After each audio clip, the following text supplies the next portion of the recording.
মহারাজ পূজাকে বলে, আপনি এখন ঘরে চলুন তো, এখানে আর আপনাকে কোনো কাজ করতে হবে না, চলুন তো চলুন, ঘরে চলুন। এই বলে মহারাজ পূজার হাত ধরে টানতে থাকে। পূজা তখন মহারাজের হাত ঝাড়ি মেরে বলে, আমি কোথাও যাব না, আপনার প্রয়োজন হলে আপনি যান, আমি এখানে থাকবো, আমার দায়িত্বটুকু আমি পালন করব।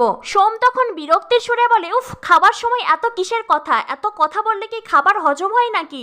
মহারাজ বলে, তোর খাবার ঠিক হজম হবে, তুই তো ধূর্ত শিয়াল।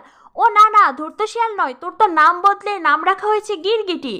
তখনই প্রিয়াঙ্কা বলে, গিরগিটির রং বদলাই তাই না মহারাজ? দাঁতে দাঁত পিষে প্রিয়াঙ্কা কথাটা বলে। পূজা তখন রান্নাঘর থেকে মনে মনে ভাবতে থাকে, আপনিও তো ধীরে ধীরে রং বদলাচ্ছেন প্রিয়াঙ্কা দিদি, এই জন্যই তো মিস্টার মাথা গরমের ওপর আমার এতটা রাগ, উনি ভুল মানুষকে বিশ্বাস করেন।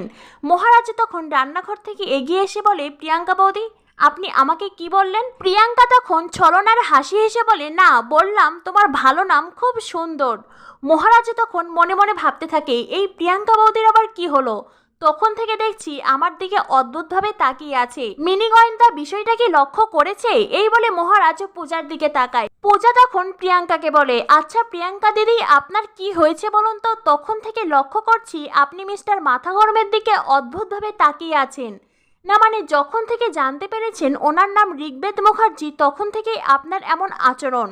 মহারাজ বলে, ও ভালো চিন্তা ভাবনা তো, তাই বুঝি? তো আমার নাম আবার কার কি ক্ষতি করলো? প্রিয়াঙ্কা বৌদি, আমার নামটা শোনার পরে কি আপনি বদলে গেলেন?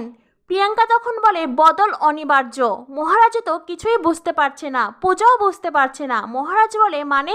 সুবিনয় প্রিয়াঙ্কাকে বলে, যা বলতে চাও স্পষ্ট করে বলো।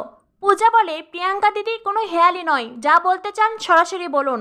মহারাজ মনে মনে ভাবতে থাকে, এত কিছুর পরেও মহারানী আমার হয়ে লড়াই করছে।